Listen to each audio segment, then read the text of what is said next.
This is a fire starting kit that a company called Ohuhu was nice enough to send me. Now I don't know anything about Ohuhu as a vendor, but I do know they're selling on Amazon, and I've never had a bad experience buying anything from Amazon. So take that for what you will. The first thing in the kit is this whistle. It's olive drab green, which happens to be one of my favorite colors. It's got a thin profile, so it'll tuck away in a pocket or a little survival kit very nicely. And it's got 3 chambers at varying lengths.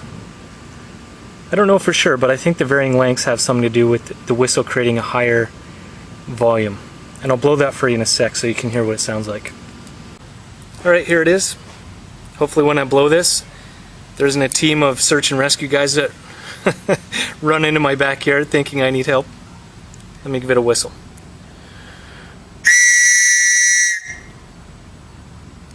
It's pretty loud. Let's see if I can play it like a harmonica because it's got those 3 chambers. Kind of reminds me of that South American pan flute that Zamfir always used to play. Anyway, yeah, that's a great little whistle. I like this thing. It's quite loud. I wouldn't say it's as loud as a Fox 40 whistle, but it would still catch someone's attention, that's for sure. The next is this ferrocerium rod. I can assure you it didn't come all scraped up like this. I'm a firebug and I couldn't wait to make some sparks with it, so even before I got a chance to make the video I was scraping it. It is 2 3/4 inches long and it's 5/16 inches thick. And while I do like a ferrocerium rod that's smaller than this to tuck away in everyday carry or different survival kits, for me this is the minimum size that I like for ease of use. Anything smaller than this gets a little tricky to hold, especially when it doesn't have a handle. And speaking of handles, this one has a strange green handle on it. Kind of reminds me of a roller skate wheel or a bowling ball or something. And at first I wondered why that was like that, but then I realized that glows in the dark. And that is a really cool feature, because if at night you're trying to make fire and for whatever reason you drop this, there's a good chance you'll be able to find it again. So that is a cool feature. When I looked at this initially, before I scraped the crap out of it, I wondered why do companies always put that coating on it, a powder coating on it, or some kind of paint coating. And I remembered a story that I heard from Morris Kohansky a while ago, where he had a few of these rods tucked away in his truck. And I don't think they had this coating, or they had been used a little bit. And he had them back there for a couple years, and he said that they've been subject to humidity, moisture, wetness. And when he went to use them again, they actually crumbled in his hand. So I'm thinking that's why companies coat it, also for aesthetics, but to have that coating on there, if you're not going to use it for a couple years and it's going to be tucked away in a kit for a while, that's probably actually a pretty good thing to make sure it's going to be able to be usable when you need to use it. The handle is a little bit strange. It's got a bottle opener on it, and I don't know why so many things have to have a bottle opener on it, but hey, why not have it on there, right? It's also a 1/4 inch wrench, so you could open a 1/4 inch nut or bolt head with it. I don't know when I might use that, but again, why not? It's got a ruler on it, a metric ruler. It could be for navigating, orienteering, I don't actually know. Another ruler on the other side there. And it has this strange looking cutout on the end. And didn't come with instructions, which I find a little strange, but I guess it's all about learning and discovering. So I'm not the quickest guy, but I eventually learned out that is the scraper. And this side, I don't know if you'll be able to see that, but the teeth are actually angled to one side. So this side is somewhat smooth, and this side has all the cutting action that will be useful for scraping. So it's basically to be used like this. And I could be late to the game, but I've never seen a scraper quite like that. Every scraper I've seen works like this, which isn't terrible, but quite honestly, this is a nice get-up.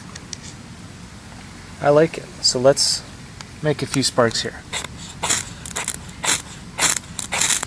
Very nice. So it wouldn't be much of a review and demonstration if I didn't demonstrate it by lighting a fire.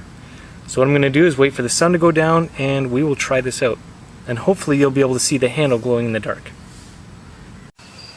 So there you can see the handle glowing. It doesn't really show well on camera, but that's it there. And let's get a fire started. This one's for you, Ohuhu.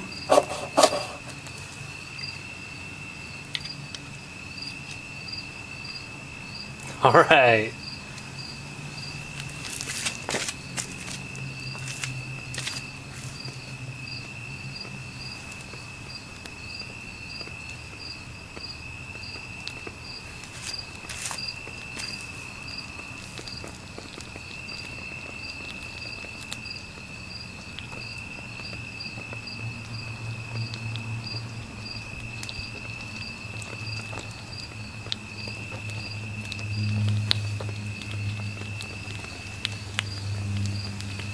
So thank you to Ohuhu, thank you to you for watching this video, and just for the record, I love fire.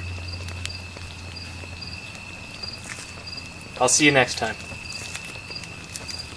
That doesn't mean you have to go, you can stay and watch the fire with me for a bit.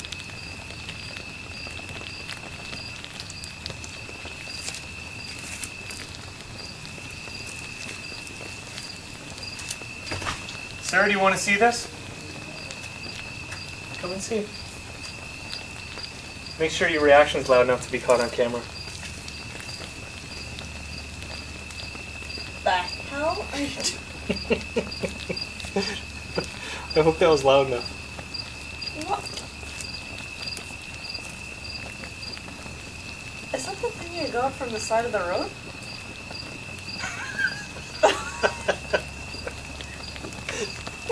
Yeah, but let's not distract from the review. Fire? This is a review of this striker. This isn't about the thing I found on the road, honey. This might be very alarming to the neighbors who can see it from the next. I think the camera's getting a little warm too. With the giant fire in the backyard. Is it getting bigger? No. So what's it like living with me, honey?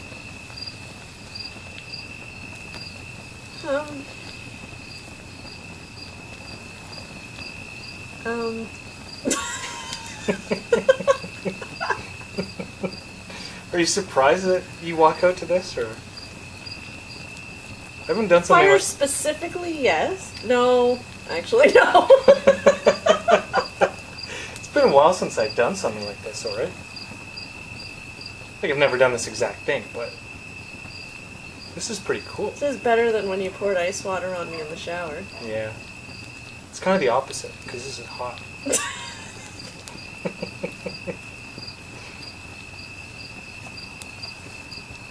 I hope it goes out. Did you have a plan if it didn't?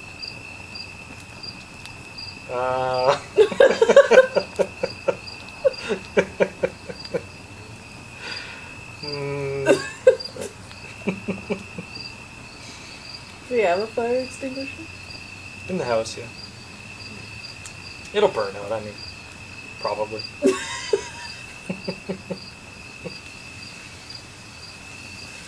Yeah. It's like the time we went climbing the mountain in BC and you said there was probably a trail down the other side and all we saw were cougar tracks. Right. Yeah.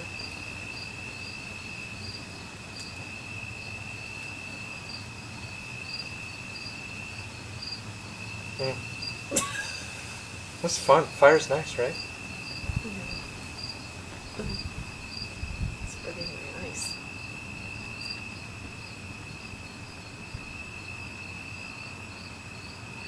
Alright, show's over, folks. Go to bed. Thanks for watching.